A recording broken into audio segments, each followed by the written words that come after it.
Yeah, that's really helpful. Yeah. So I have a compulsive skin picking disorder, which I've had since I was a young child. Yeah. So it started when I was about 7 or 8 years old. And slowly it became a way of sort of transforming this disorder into something else. So if it is my face, what if my face can be transformed? What if I can use material that gives it a texture? This illness for me is very visceral. So I use my fingertips as in the disorder all the time. So what if the art materials are textured and visceral? So clay and acrylic paint became fabulous to work with because they give the same feeling as the illness. So is there something about you, when you apply the paint to your skin, it creates another kind of surface? Absolutely. I mean, like a canvas. I'm using my body like a canvas. And working with acrylic paint, because it's textured and it dries quite quickly, I can layer that up over and over and over. So the repeated touch of the fingers on the body, which is the disorder, could happen with acrylic paint. The disorder is absolutely happening with me, but I'm not picking my skin. I'm kind of transforming it. I'm really interested though, because there was a moment earlier where you said, well, it's normal, but it's not normal, it's kind of a disorder. Is it still a disorder when you're for example, moving the paint across your skin? I think of it like a collaboration. I collaborate with my disorder. I don't think the disorder will ever leave me. I kind of think actually it's a valuable part of me. So drawing now is a daily tool for me. I've realised how powerful it can be to help me channel this physically into something else. And that seems very important. There's something about the physical act of doing it as well as the image. Absolutely. And it goes right back from the days when you were dancing. And it's still a dance. Yes. In fact, for me, when someone had filmed me drawing, and the speed of my drawing is quite... It looks like the disorder, and in fact the way the hand moves fast across a piece of paper reminds me of how my hand would move fast across my body.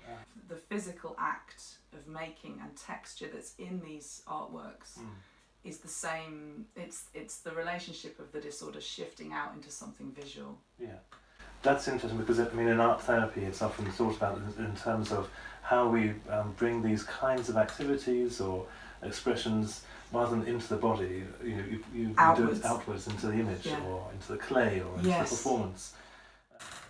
Should we talk about this image a bit? Yeah. As it's here. It's got you've got black paint used here, and there's water that's running across it to bring out the black across the top. These kind of ambiguous forms, and there's something you want to kind of get to know it, look into it a bit more. And I guess I found it quite. My first impression was, I was thinking, where do I begin with it? Yeah. You know, and I don't know what your experience is of it. Now seeing it. You know. Well, I think the mountains that sort of just came out of my imagination, and that a lot of the small drawings that are around here were these just repeated mark making of things that look like mountains. And we were in Wales on holiday, so we did a lot of walking, and that's those textures and stuff kind of went into my subconscious, I guess. But now I look at them, and in fact people reading them often say, well, mountains are fantastic metaphors for achieving a great kind of challenge and climbing, and there's peaks and troughs, and it's full of that can be read. But for me, I think it's physical. They're very physical. This is a physical flow of motion that's happened across the page. So the speed of it, the tilting of the paper to make the ink run, it's all about motion. It's all about moving this piece of paper around. The same with the charcoal drawings. They're physical. They have this dance to them. So for me, they're about a feeling and they're about a sensation, but they're always about a physical act. So is it something about doing them in the moment?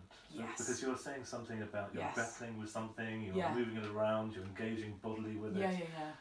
You've got something very emotional about it, but it's there and then. And they're improvising. I think some people have a very conceptual way of making artwork, and for me it's quite instinctive. It's in the moment. I don't often plan what the drawing is going to be or what the artwork is going to be. It evolves in front of me.